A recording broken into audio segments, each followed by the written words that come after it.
Hello നമസ്കാരം, എല്ലാവർക്കും ഇന്നത്തെ സ്വർണ്ണവില അറിയിക്കുന്ന ഗോൾഡ് റേറ്റ് ടുഡേ ചാനലിലേക്ക് സ്വാഗതം.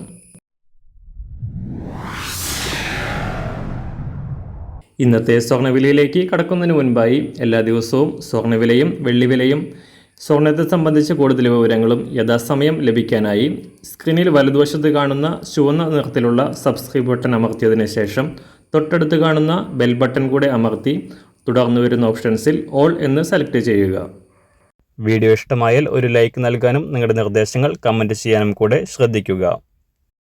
ഇന്ന് 2024 സെപ്റ്റംബർ മാസം 10-ാം തീയതി, ചിങ്ങമാസം 25-ാം തീയതി ചൊവ്വാഴ്ച, സമയം രാവിലെ 7 മണി.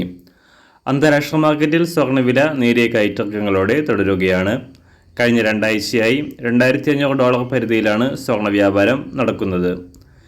കഴിഞ്ഞ ശനിയാഴ്ച സ്വർണ്ണവില രാവിലെ താഴേക്കിറങ്ങിക്കൊണ്ട് $2,497 പരിധിയിൽ എത്തിയതിനു ശേഷം ഞായർ തിങ്കൾ ദിവസങ്ങളിൽ മാറ്റമില്ലാതെ തുടരുകയായിരുന്നു. എന്നാൽ ഇന്ന് രാവിലെ വീണ്ടും ഉയർന്ന് $2,510 പരിധിയിലാണ് വ്യാപാരം പുരോഗമിക്കുന്നത്. കഴിഞ്ഞ ആഴ്ചയിൽ പുറത്തു വന്ന US തൊഴിൽ ഡാറ്റകൾ നിക്ഷേപകർക്കിടയിൽ നേരിയ ആശങ്ക സൃഷ്ടിച്ചുവെങ്കിലും ഇപ്പോൾ സ്വർണം വീണ്ടും ഉയരാനുള്ള സാഹചര്യങ്ങളാണ് നിലവിലുള്ളത്. അന്താരാഷ്ട്ര വിലയ്ക്ക് സമാനമായി സംസ്ഥാനത്തും കഴിഞ്ഞ 2 ദിവസമായി മാറ്റങ്ങളില്ലാതെ തുടരുകയായിരുന്നു സ്വർണ്ണവില. എന്നാൽ ഇന്ന് സംസ്ഥാനത്തും സ്വർണ്ണവില നേരിയ തോതിൽ ഉയരാനാണ് സാധ്യത.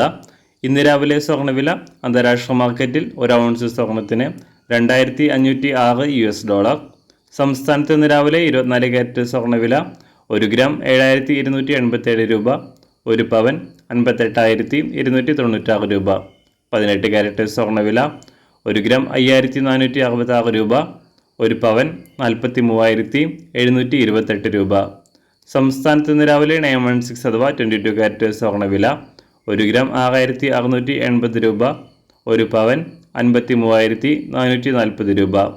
സംസ്ഥാനത്ത് ഇന്ന് വെള്ളിവില 1 ഗ്രാം 90 രൂപ, 1 കിലോ 90,000 രൂപ. ഇന്നത്തെ മാറി വരുന്ന പുതിയ സ്വർണ്ണവില ഇന്ന് രാവിലെ 10 മണിക്ക് ശേഷം പുതിയ വീഡിയോയിലൂടെ നിങ്ങളെ അറിയിക്കുന്നതാണ്. അതുപോലെ തന്നെ നമ്മുടെ ഫേസ്ബുക്ക്, ഇൻസ്റ്റാഗ്രാം അക്കൗണ്ടുകൾ വഴി കൂടുതൽ അപ്ഡേറ്റുകൾ നിങ്ങൾക്ക് ലഭിക്കുന്നതാണ്. അതിനായി താഴെ കാണുന്ന ലിങ്ക് ഫോളോ ചെയ്യുക. എല്ലാവർക്കും നല്ലൊരു ശുഭദിനം ആശംസിക്കുന്നു. അതുപോലെ ഇതുവരെ സബ്സ്ക്രൈബ് ചെയ്തിട്ടില്ലാത്തവർ സബ്സ്ക്രൈബ് ചെയ്യാനും കൂടെ ഓർമ്മിപ്പിക്കുന്നു. താങ്ക്